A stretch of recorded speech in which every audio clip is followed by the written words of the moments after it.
네, 여러분 안녕하십니까. 바로보는 TV 옴부즈맨의 김승재입니다. 지난주 연합뉴스TV에서는 라이시 이란 대통령이 헬기 추락으로 사망했다는 소식과 함께 윤 대통령이 해병대원 특검법에 거부권을 행사했던 소식 등 다양한 뉴스들을 보도해드린 바 있는데요. 먼저 지난주 주요 뉴스부터 정리해보겠습니다.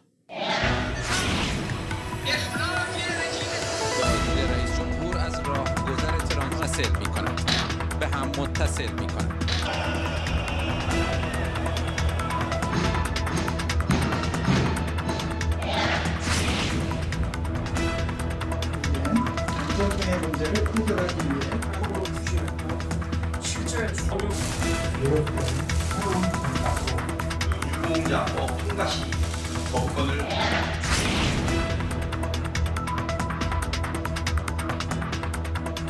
삼권 분립 원칙상 특별 검사에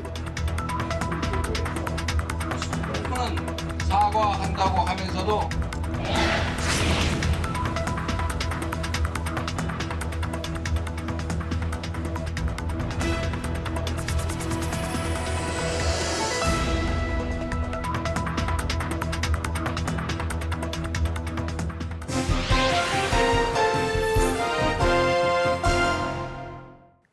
소셜미디어가 보여주는 무한한 매력으로 이용자들은 쉽게 소셜미디어에 중독되는 모습을 보이기도 합니다. 실제로 소셜 딜레마라는 다큐멘터리에서는 인간의 심리를 이용해 소셜미디어에 더욱 의존하도록 조종하고 있다고 전하기도 했습니다. 특히 나이가 어릴수록 그 유혹에 쉽게 빠질 수 있어 소셜미디어 이용에 대한 우려 섞인 목소리가 빈번하게 나오고 있는데요. 연합뉴스TV에서는 지난 17일 이에 대한 내용을 다뤘습니다. 보도에서는 유럽연합이 SNS 플랫폼인 페이스북과 인스타그램이 미성년자에게 중독을 유발할 가능성이 있다며 제동을 걸었다고 전했습니다. EU 행정부 집행위원회는 현지 시간 16일 두 플랫폼의 미성년자 대상 정책이 디지털 서비스법 위반 여부를 평가하는 공식 조사에 착수한다고 밝혔으며 디지털 서비스법 위반으로 결론이 나게 된다면 대상 기업은 전 세계 매출의 최대 6%에 달하는 과징금 부과의 가능성도 덧붙였습니다. 소셜미디어를 이용하다 보면 자신의 관심사에 부합하는 콘텐츠들이 연속적으로 등장하는 것을 볼 수 있는데요. 알고리즘에 의해 개인 맞춤형 콘텐츠가 제공되는 것입니다. 이를 통해 플랫폼에 대한 의존도를 높이고 편향된 시각을 부추겨 중독을 야기할 수 있어 주의가 필요한 상황입니다. 이 보도는 두 플랫폼의 어떤 특성이 중독 유발의 가능성으로 지적된 것인지에 대한 내용과 EU에서 위반 여부를 평가하고 있는 디지털 서비스법에 대한 설명도 제공되지 않아 아쉽다고 평가됩니다. 추후 관련 내용을 보도할 때에는 이에 대한 간략한 설명과 미성년자의 소셜미디어 이용을 바라보는 국내외의 시각을 함께 전달한다면 시청자들의 이해를 도울 뿐만 아니라 소셜미디어 이용에 대해 다시 한번 생각해 볼 수 있는 기회를 제공해 줄 수 있을 것으로 생각됩니다. 지난 9일 발생한 가수 김호중 씨의 음주뺑소니 사건을 시작으로 음주운전과 관련된 처벌을 다루는 보도들이 이어졌습니다. 매니저의 허위 자수와 음주 여부를 숨기기 위해 사고 후 추가 음주를 하는 등 음주운전 의혹을 무마시키기 위한 행동들이 이어져 관련 법에 대한 관심이 높아졌는데요. 지난주 연합뉴스TV에서는 이에 대한 내용을 짚어봤습니다. 보도에 따르면 음주운전 사고를 숨기려는 꼼수가 교묘해지고 있다고 전했습니다. 운전자 바꿔치기를 통해 음주운전이나 무면허 운전을 숨기려는 것입니다. 하지만 수사 과정에서 쉽게 적발되어 대부분 가중처벌을 받게 되는데 범인을 도피시키거나 이를 교사한 사람 모두 3년 이하의 징역이나 500만 원 이하의 벌금형에 처해지고 경우에 따라 수사방해로 간주되어 공무집행방해죄가 추가될 수 있다고 덧붙였습니다. 법조계에 따르면 초범의 경우 벌금형에 그칠 가능성이 높고 행위자 자체가 이미 범죄 전력이 많거나 집행유예 기간 중일 경우에는 최대 실형이 선고될 수 있다고 설명했습니다. 뿐만 아니라 음주운전 사고 후 추가 음주를 해 음주 사실을 숨기려는 행위에 대한 처벌을 다룬 보도도 이어졌는데요. 지난 9일 뺑소니 사고를 낸 가수 김호중 씨도 사고 후 추가 음주의 정황이 확인되어 음주 사실을 숨기려고 추가 음주를 한 것이 아니냐는 의혹을 받았기 때문입니다. 보도에서는 지난 2019년 술에 취해 화물차를 몰다 승용차를 들이받은 A씨는 사고 후 소주 한 병에 음료 한 캔을 섞어 마셔 경찰은 의도적 추가 음주로 의심하고 사고 2달 뒤 같은 조건으로 음주를 측정했다고 전했습니다. 사고 당시의 측정 결과와 0.054% 차이가 있는 것으로 확인되어 검찰은 이를 근거로 A씨의 추가 음주 전 혈중 알코올 농도로 보고 기소했고 1심에서는 유죄를 선고했지만 2심과 대법원에서는 무죄가 확정되었습니다. 대검찰청은 음주운전을 숨기기 위한 의도적 추가 음주에 대해 처벌 규정을 만들 것을 법무부에 건의했는데요. 처벌 규정의 공백을 지적한 것이라고 설명했습니다. 입법 건의안은 음주운전 사고 의심자가 음주 사실을 숨기기 위해 추가 음주를 하면 음주 측정 거부죄와 동일한 형에 처한다는 것으로 법무부는 관계기관 협의 후 22대 국회에서 논의될 수 있도록 입법을 지원할 계획이라고 덧붙였습니다. 음주운전은 운전자 자신뿐만 아니라 타인의 생명에도 위협을 줄 수 있어 그 위험성에 대한 국민적 공감대가 형성되었는데요. 우리 사회에서도 그동안 이를 규제하기 위한 많은 노력을 기울였습니다. 하지만 보도에서 살펴본 것처럼 음주운전으로 사고를 내도 현장에서 적발이 되지 않을 경우에는 음주 여부를 입증하기 어렵다는 법적 허점을 악용한 범죄 사례들이 빈번하게 등장해 우리 사회에서는 모방범죄에 대한 우려가 확산되고 있습니다. 이 보도는 유명 연예인의 사건을 통해 그동안의 유사 사건과 그 처벌 내용 등을 전달해 음주운전 처벌 기준 강화의 필요성을 제기했고 우리 사회에서 관련 법을 다시 한번 검토해 볼 수 있는 기회를 제공한 것으로 평가할 수 있습니다. 신축 아파트 입주 전에는 예비 입주자가 현장에 방문해 하자 등을 점검하게 되는데요. 최근에는 이 과정에서 콘크리트 균열과 누수 등 많은 하자가 발생해 새 보금자리를 보기 위해 기쁜 마음으로 방문했다가 실망하는 사례들이 늘어나고 있어 입주 예정자들의 분노를 사고 있습니다. 지난 21일 뉴스프라임에서는 이에 대한 내용을 다뤘습니다. 보도는 입주 예정의 신축 아파트에서 발견되는 다수의 하자와 부실 시공에 대해 국토교통부가 오는 10월까지 6개월 내 입주 예정 아파트 단지를 대상으로 특별 점검에 나서기로 했다고 전했습니다. 국토부가 사전 점검에 나서게 된 배경으로는 최근 전남 무안의 한 아파트의 입주 사전 점검에서 무더기로 하자가 발견되었고 이달 말 입주를 앞둔 대구의 한 아파트에서도 비상계단 층간 높이 규격을 맞추기 위해 계단을 몰래 깎았다는 의혹이 제기되는 등 이딴 부실 시공 논란 때문이라고 설명했습니다.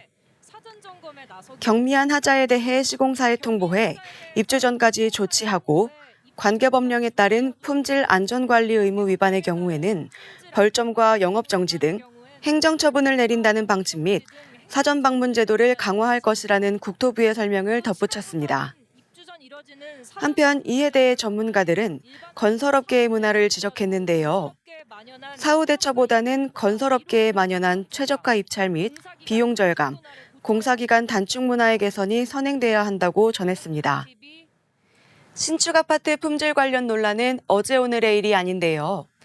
보도에서는 사전 방문 제도 강화와 품질 및 안전관리 의무 위반에 대한 행정처분 등 입주 예정자들의 우려를 줄이기 위해 국토부가 나서서 어떤 것들을 점검할 것인지를 안내했습니다. 또한 전문가의 시선에서 부실 시공이 빈번하게 발생될 수밖에 없는 고질적인 문제를 지적했는데요. 이를 통해 올바른 건설 문화 정착의 필요성을 제기했다는 점에서 긍정적으로 평가할 수 있습니다. 하지만 몇 가지 아쉬운 점도 있었는데요. 국토부의 사전 점검 범위를 덧붙여 주었다면 시청자들의 이해를 더욱 도울 수 있었을 것으로 보입니다. 또한 부실 시공 등으로 인해 보수를 하게 될 경우 입주 지연 등의 문제가 발생할 수 있는데요. 이에 대해서 입주 예정자들은 법적으로 어떤 보호를 받을 수 있는지에 대한 내용 등도 함께 전했다면 입주 전 사전 점검에 대한 전반적인 이해가 가능했을 것으로 보입니다. 불안정한 경제 상황은 일자리 감소에 영향을 미치고 있습니다. 대기업을 중심으로 공채 제도가 폐지되고 수시 채용으로 전환되는 등 채용 환경의 변화와 청년층의 일자리 감소에 대한 우려가 깊어지고 있습니다. 한편 한 통계 결과에 따르면 60대 이상의 일자리는 늘어나고 청년층의 일자리는 감소한 것으로 나타났는데요. 22일 오후 1시 뉴스에서 이 내용을 다뤘습니다. 보도는 5분기 연속 청년층의 임금 근로 일자리가 감소했다고 전했습니다. 통계청이 22일 발표한 임금 근로 일자리 동향의 내용을 인용해 지난해 4분기 전체 임금 근로 일자리 수는 재작년 같은 기간보다 29만 3천 개가 늘어 7분기 연속 증가폭이 둔화했다고 설명했습니다. 20대 이하의 임금 일자리는 9만 7천 개로 3.6%가 줄었으나 60대 이상의 임금 일자리는 24만 9천 개로 28.4%가 늘어났다고 덧붙였습니다. 보도를 통해 알 수 있듯이 노동시장에서의 청년층과 고령층 일자리 수의 양극화 현상이 지속되고 있습니다. 임금 근로 일자리 수는 증가했지만 가장 활발히 일해야 할 청년층의 일자리는 내리막길을 걷고 있는 것입니다. 이 보도는 단순히 통계 결과만을 전달해 아쉬움이 남습니다.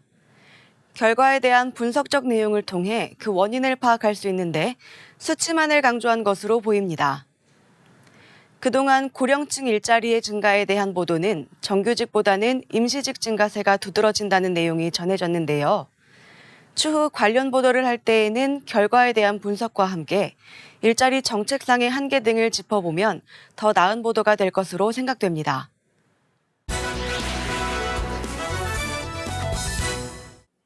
네, 이번 시간은 주말에 방영되는 제작 프로그램을 대학생의 시선을 분석하고 평가해보는 캠퍼스 TV 리포트입니다.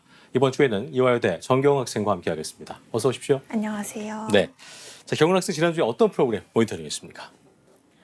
네, 저는 매주 토요일 오후 8시 30분에 방송되는 리부팅 지방시대를 모니터링했습니다.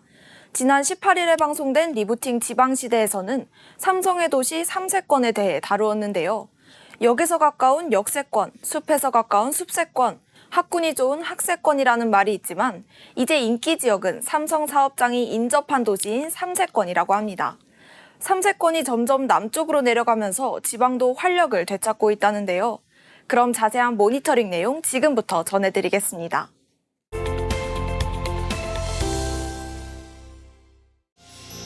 방송은 3세권의 정의를 설명하며 시작합니다.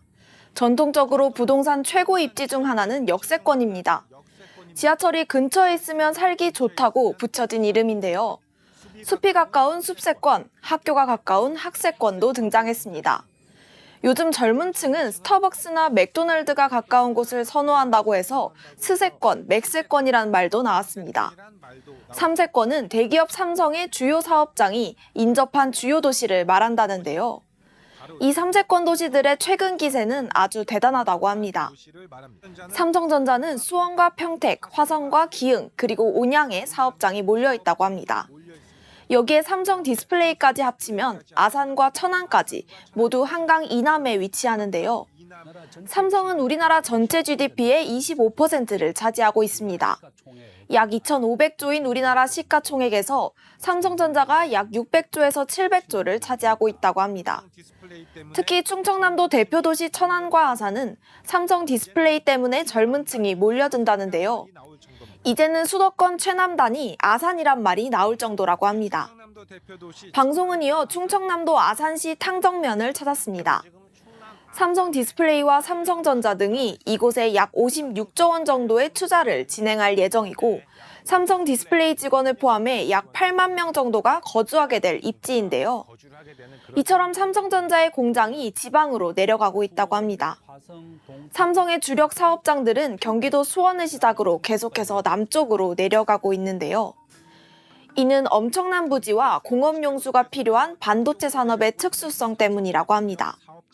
김대종 세종대 경영학부 교수는 가장 큰 이유가 전기와 물이라며 한강 이북은 남북 대치로 발전 영토가 부족하지만 한강 이남은 계속 발전 가능성이 높기 때문이라고 전했습니다. 반대로 경기도 용인은 서울과 더 가깝지만 공업용수 문제가 해결이 안 돼 반도체 클러스터 건립에 어려움을 겪고 있다는데요. 특히 반도체 공장은 전기가 안정적으로 유지가 되어야 하고 물이 공급되어야 하기 때문입니다.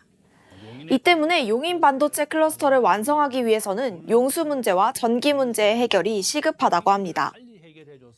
반면 천안과 아산은 삼성 디스플레이 산업이 발달했는데요.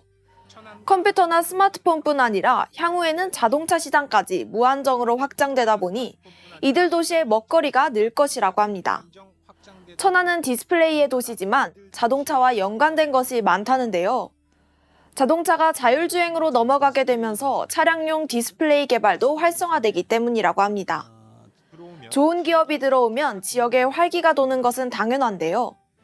수도권 사람들에게 지명도 생소한 지역일 정도로 조용한 시골 마을이었던 곳들이 일자리 확보로 상가와 아파트 분양이 활성화되고 있다고 합니다. 기존 혁신 도시보다 활기찬 모습이 목격된다는데요. 이는 집값에도 영향을 미친다고 합니다.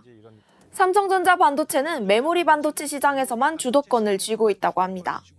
그러나 코로나 팬데믹 이후 세계의 시장은 급속히 비메모리 시장으로 주도권이 옮겨가고 있는데요. 특히 대만 기업 TSMC의 성장이 눈부시다고 합니다. 반도체 메모리와 비메모리 분야의 성장이 필요한데 삼성의 비메모리 경쟁력이 18%에서 11%로 감소했다는데요. 여기엔 대만의 영향이 있다고 합니다. TSMC 자체를 이기는 것보다 TSMC와 이를 둘러싼 반도체 생태계를 어떻게 극복해야 하는지 고민해야 한다는데요. 물가가 저렴한 대만은 인건비가 싸서 한국과 2배가량 차이 난다고 합니다. 이는 더 이상 삼성전자라는 기업 하나만의 힘으로 국제 무대에서 기업 간 경쟁을 하기엔 역부족인 시대가 되었다는 걸 의미합니다. 따라서 우리도 반도체 클러스터를 구축해 보다 융합된 힘으로 경쟁에 나서는 전략이 필요한데요. 결국 3세권 도시들의 유기적 연대가 더욱 절실해진 겁니다. 지역 간 경쟁보다는 대승적 화합이 절실해진 상황이라는데요. 하지만 지자체 간 이해관계와 각종 규제로 산업 경쟁력이 저조하다고 합니다. 경기도 용인의 반도체 클러스터 완공 시점이 지연되는 상황이 대표적인데요. 물은 팔당에서 가져와야 하고 전기는 인천에서, 하수 처리는 오산에서 해야 하는데 모든 상황을 복합적으로 처리해야 하니 완공 시점이 늦어지고 있다고 합니다. 반도체의 특성은 타이밍 산업인데요. 미국의 경우 반도체 공장을 건립하는 데 2년, TSMC 일본의 경우 28개월이 소요됐다고 합니다. 반면 한국은 용인 반도체 클러스터 건설 시작도 7년이 걸렸다는데요. 대만의 기업 도시 육성은 파격적이라고 합니다. 정부에서 먼저 부지를 조성하고 기업에게 분양하는 형태입니다. 반면 한국은 기업이 먼저 SPC를 구성하고 부지를 개발하고 정부의 허가를 받고 공장을 짓는다는데요. 미국은 한국의 일자리를 사실상 자국으로 이전시키고 있습니다. 미국은 삼성을 유치해서 9조 원의 반도체 보조금을 지원하고 법인세 혜택도 주어 일자리를 창출했는데요. 물론 과거 제조업과 반도체 산업의 특징은 다르기 때문에 아직 비관만 할 상황은 아니라고 합니다. 인공지능 반도체는 향후 기술 개발의 핵심적인 기술이기 때문에 최소 100년 이상은 AI 반도체의 수요가 줄어들지 않을 것으로 전망된다는데요. 현재 한국 반도체는 국민 총생산의 7에서 8%, 수출의 20%를 차지하지만 2035년에는 생산액과 수출액이 2배 이상 증가하여 반도체 회사의 순매출액이 15% 이상을 넘을 것으로 예상된다고 전하며 방송은 마무리됩니다. 자, 모니터링한 내용 잘 봤습니다. 병원 학생 이번 리부팅 지방시대 보면서 어떤 점이 가장 와닿았습니까? 네, 저는 반도체와 함께 성장하고 있는 3세권의 존재를 방송을 통해 처음 알게 되었는데요. 반도체는 타이밍이 중요한 산업인 만큼 반도체 산업의 성장을 위해 정부의 지원과 지역 간 화합이 시급하다는 생각이 들었습니다. 한국 반도체 산업이 메모리 반도체뿐 아니라 비메모리 반도체 분야에서도 주도권을 잡아서 세계 반도체 시장에서 입지를 굳히고 국가 경쟁력을 키울 수 있는 기회로 이어지길 바랍니다. 네, 좋은 의견 잘 들었습니다. 지금까지 이화여대 정겨운 학생이었습니다. 고맙습니다. 감사합니다.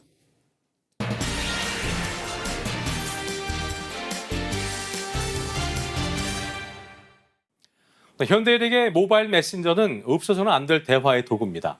한국에선 카카오톡이라는 메신저가 가장 높은 점유율을 차지하고 있고 일본에서는 라인이라는 메신저가 국민 메신저로 자리 잡고 있는데요. 네이버가 절반의 지분을 갖고 있는 이 라인에 대해서 말들이 많습니다. 오늘 TV와 비평에서 관련 내용 자세히 짚어보겠습니다. 도움 말씀에 동아방송예술대학교 정원희 교수와 함께합니다. 어서 오십시오. 안녕하십니까. 네. 자, 일본의 대표 메신저죠. 라인의 이 개인정보 유출 사고로 촉발된 라인 사태가 네. 새로운 국면을 맞고 있는 것 같습니다. 개인정보 유출 사고로 인해서 일본 정부가 네이버한테 사실상 라인의 지분을 좀 정리하는 쪽으로 이렇게 요구를 하면서 네. 논란이 불거진 건데 먼저 이번 라인 사태의 경위에 대한 언론 보도부터 정리해 보죠. 네. 정말 많은 언론에서 라인 사태를 보도했는데요. 네. 이코노미스트 등에 따르면 라인은 월마다 108개국에서 약 2억 명이 접속하는 앱으로 한국 기업이 만든 가장 성공한 글로벌 플랫폼으로 불립니다. 예. 네이버는 2019년 일본 최대 포털 야호재팬을 운영하던 소프트뱅크와 협의를 해 이 라인과 야호재팬의 합병을 결정을 했고 2021년 A홀딩스를 세웠는데요. A홀딩스의 지분은 네이버와 소프트뱅크가 50%씩 보유하고 있습니다. 네이버가 보유한 A홀딩스 지분 중 단 한 주라도 소프트뱅크 측에 넘어간다면 경영권을 상실하는 구조입니다. 그렇군요. 문제는 지난 2023년 11월 라인에서 약 51만 9천 건의 개인정보 유출 사고가 발생하면서 시작됐습니다. 네이버 협력사 PC에 심겨 있던 이 악성 코드가 클라우드 서버를 타고 라인 시스템에 접근해서 발생한 사고입니다. 예. 일본 총무성은 이에 지난 3월 라인 야후의 첫 행정 지도를 내리고 네이버의 관리 미흡을 지적했습니다. 라인 야후는 이에 따라 지난 4월 1일 재발 방지 및 개선 보고서를 제출했습니다. 일본 총무성이 개선 보고서를 받아본 뒤에도 재차 행정 지도를 내리면서 예. 라인 야후 사태가 외교적 분쟁으로 번지기 시작했습니다. 단순히 보안 강화를 넘어서서 네이버와 라인 야후의 지분 관계를 재검토하라는 내용이 행정 지도에 담겼기 때문입니다. 예. 일본 총무성이 같은 사안에 두 차례 행정 지도를 그것도 한 달 사이에 내린 것은 대단히 이례적입니다. 그렇군요. 이 때문에 일본 정부가 네이버가 지닌 라인 야후에 대한 경영권을 완전히 넘기라고 압박하는 것이라는 해석이 나오고 있습니다. 그렇군요. 자, 네이버가 일본 정부 압박에 대한 대응 전략을 일단은 라인 야후 지분을 유지하는 쪽으로 결정을 하면서 네. 뭐 정치권은 물론이고요. 뭐 노조도 그렇고 국민까지 이른바 네이버 지키기에 나서고 있는 모습인데요. 이번 사태에 대한 국내 여론과 반응도 궁금한데 어떻게 보도가 좀 되고 있습니까? 네, 이코노믹 리뷰 등의 보도에 따르면 야당은 네이버의 라인 야후 사태를 현 정부의 한일 굴종 외교의 사례로 지목하고 총공세에 나서는 중입니다. 예. 더불어민주당 박찬대 원내대표는 지난 13일 일본 정부의 행정지도로 촉발된 라인 사태와 관련해 정부는 즉각 범정부 총력 대응으로 우리 기업을 지켜야 하고 국민의힘도 상임위를 열어 대책 마련에 협조해야 한다며 그렇지 않으면 매국 정부, 매국 정당이라는 비판을 받을 것이라고 말했습니다. 예. 정충생 조국혁신당 비례대표 당선인도 같은 날 IT 기업 등이 밀집된 경기 성남시 판교에서 라인 사태에 대한 정부 대응 비판 기자회견을 열었습니다. 그렇군요. 정부도 나섰습니다. 성태윤 정책실장은 지난 13일 라인 야후 지분 매각 논란과 관련해 정부는 무엇보다 우리 국민과 기업의 이익을 최우선에 놓고 필요한 모든 일을 한다는 것이 일관된 입장이라며 이와 관련한 네이버의 추가적 입장이 있다면 그에 대해서도 정부 차원의 모든 지원을 다할 것이라고 강조했습니다. 시사저널의 보도에 따르면 지난 14일 한국진보영대 전국민주노동조합 총연맹 등의 진보 성향 시민사회 단체들은 정부의 대일 굴종 외교가 불러온 결과라고 주장했습니다. 지난 17일 네이버는 최근 경영권 유지로 대응 기조를 정했고 대통령실도 이를 적극적으로 지지한다고 했습니다. 여기에는 네이버 노동조합의 의견도 중요했는데요. 실제로 노조는 지난 13일 라인 야후 지분 매각은 대주주 자리를 내놓는 것만을 의미하지 않고 네이버 서비스에서 출발한 라인이 글로벌 시장에서 인정받기 위해 애써온 구성원들의 열정과 노력, 기술과 경험이 일본 기업인 소프트뱅크에 넘어갈 가능성, 그리고 구성원들이 고용 불안에 놓일 가능성을 의미한다고 밝혔습니다. 그렇군요. 자, 일본의 언론들도 이번 라인 사태를 주목하고 있을 텐데 일본 언론에서는 어떤 부분에 좀 집중을 하고 있습니까? 네. SBS 비즈의 보도에 따르면 일본 언론은 지난 14일 라인 야후 사태와 관련 한국 언론의 비판 여론과 또 조국혁신당 조국 대표의 독도 방문 등 한국 내 반일 감정 고조에 일제히 촉각을 곤두세웠습니다. 예. 도쿄신문은 이날 라인 야후 사태와 관련해 한국 언론이 일제히 비판적인 보도를 하고 있으며 한국 기업이 만든 서비스가 일본에 강탈당하는 분위기가 퍼지고 있다고 보도했습니다. 도쿄신문은 더불어민주당 이재명 대표가 페이스북에 행정 지도를 지휘한 마스모토 다케야키 일본 총무상이 조선 통감부 초대 통감이었던 이토 히로부미의 후손이라는 점과 대한민국 사이버 영토 라인 침탈이라고 적으며 윤석열 정부의 대응이 소극적이었다고 비판했다고 전했습니다. 이어 조국혁신당 조국 대표가 라인 야후 사태에 항의하기 위해 전날 독도를 방문했다고 소개했습니다. 또 마이니치 신문도 조 대표가 독도를 방문해 윤 정부의 독도를 자기 땅이라고 주장하고 라인을 빼앗으려는 일본에 분명히 경고하라고 호소했다고 전했습니다. 보수 성향 산케이 신문도 한국 여론의 반발이 강해지고 있다며 국회 주도권을 쥔 야당이 윤 정권의 대일 외교에 한층 공세를 강화하고 있다고 분석했습니다. 요미우리 신문과 아사히 신문도 조 대표가 독도를 방문해 일본의 독도 영유권 주장과 함께 라인 야후 사태를 비판했다고 일제히 보도했습니다. 그랬군요. 사실 뭐 라인이라는 이 메신저가 우리 기업이 만든 거잖아요. 네. 이 메신저가 일본의 국민 메신저가 된 건데 이걸 두고 이제 일본 내에서 라인에 대한 국정 논란이 또 제기되어 왔습니다. 네. 이번 사태를 놓고 이제 일본의 저희에는 우리가 잘 키운 메신저를 본인들이 어떤 IT 강국에 열망이 있기 때문에 뭐 이런 사태를 이걸 명분으로 가져가려는 게 아니냐는 비판도 꾸준히 제기되어 왔는데 네. 사실 라인 사태가 불거진 근본적인 이유 또 해법이 그만큼 중요해 보입니다. 언론은 어떻게 분석을 좀 하고 있습니까? 네. 연합뉴스에서 보도했는데요. 과학기술정보통신부 등에 따르면 소프트뱅크는 야후와 네이버가 일본의 국민 메신저로 키운 라인 간 경영 통합이 이루어진 2021년부터 사실상 라인 야후의 경영공을 주도해 왔습니다. 예. 그런데도 일본이 네이버 지분 축소에 집요하게 매달리는 것은 라인 야후에서 네이버를 지우려는 의도가 큰 것으로 보입니다. 실제로 소프트뱅크 미야자키 주니치 최고 경영자는 지난 9일 결산 설명회에서 소프트뱅크가 지분을 추가 매입할 경우 장점에 대해 100%를 사면 여러 가지 자유로운 선택이 가능하지만 51%대 49% 정도라면 크게 달라지지는 않을 것이라며 지분을 충분히 매입하고 싶다는 뜻을 드러냈습니다. 네. 일본의 이런 행보는 소프트뱅크가 AI 사업에 대규모 투자를 준비하는 상황과 맞물려 주목됩니다. 니온 게이자이 신문은 지난 12일 소프트뱅크 그룹의 손정희 회장이 AI 혁명에 대응할 산업 준비를 구상 중이며 최대 10조엔 투자가 전망된다고 보도했습니다. 일본이 AI 정책과 라인 야후를 자국 인터넷 인프라의 핵심으로 키우려는 구상에 따라 네이버의 지분 매각을 압박하고 나섰을 것이라는 분석도 제기됩니다. 소프트뱅크의 움직임이 이 AI 등 IT 산업을 육성하려는 일본 정부와 교감 아래 이루어질 수 있다는 관측입니다. 이러한 배경을 두고 앞으로도 일본 정부의 압박이 이어질 것으로 예상되는 가운데 한경 비즈니스에 따르면 네이버의 시나리오는 세 가지입니다. 네이버가 보유한 라인 야후 지분을 전량 매각하거나 일부를 매각하거나 지분은 유지하면서 개인정보 유출 사고와 관련된 사업만 떼주는 방안이 거론됩니다. 업계에서는 양국 정부의 움직임 등에 네이버와 소프트뱅크 간 협상이 장기화할 것으로 보고 있습니다.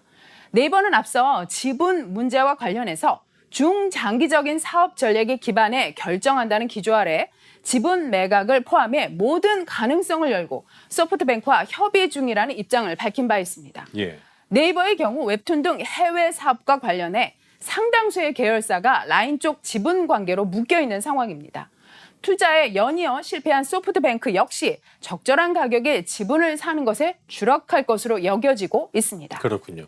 자, 이번 라인 사태가 불거진 이후에 한일 양국 간의 어떤 감정 싸움으로 과열되는 양상도 좀 보여주고 있는데 네. 해법을 도모하기 위한 언론의 역할도 그만큼 중요해 보이거든요. 끝으로 어떤 역할을 해야 될지 듣고 마무리하겠습니다. 네, 경향신문 등 여러 언론의 보도에 따르면 일본 정부가 네이버의 지분 관계 정리를 요구하는 배경에는 데이터 주권에 대한 우려가 있습니다. 미래 산업인 플랫폼과 인공지능을 키우려면 방대한 데이터를 수집해야 합니다. 예. 데이터 주권은 플랫폼과 AI에 대한 통제권을 자국 정부와 기업이 갖고 있어야 한다는 것입니다. 이런 이유로 일본뿐 아니라 미국 등 세계 곳곳에서 이른바 자국 데이터 보호주의가 확산하고 있습니다. 예. 해외에서는 데이터 주권이 국익 차원의 문제로 다루어지고 있는 만큼 한국 정부도 관심을 가져야 한다는 지적이 나오고 있습니다. 그래서 최근 보수, 진보 언론 막론하고 이 사안에 대해서는 거의 비슷한 시각에서 비판하고 있습니다. 그만큼 모든 언론이 같은 생각으로 심각하게 이 사안을 바라보고 있다는 것입니다. 예. 언론은 우리의 입장에서 가장 최선이 무엇인지 같이 고민해야 할 것입니다. 예. 언론이 기억해야 할 내용까지 동아방송예술대학교 정원희 교수와 함께했습니다. 고맙습니다. 고맙습니다. 네, 저희 옴부즈맨 제작진은 여러분의 다양한 소중한 의견들을 기다리고 있습니다. 방송을 보시고 느낀 소감을 연합뉴스 TV 홈페이지 내 시청자 게시판이나 SNS로 보내주시면 됩니다. 저희는 다음 주 시간에 다시 인사드리겠습니다. 여러분 고맙습니다.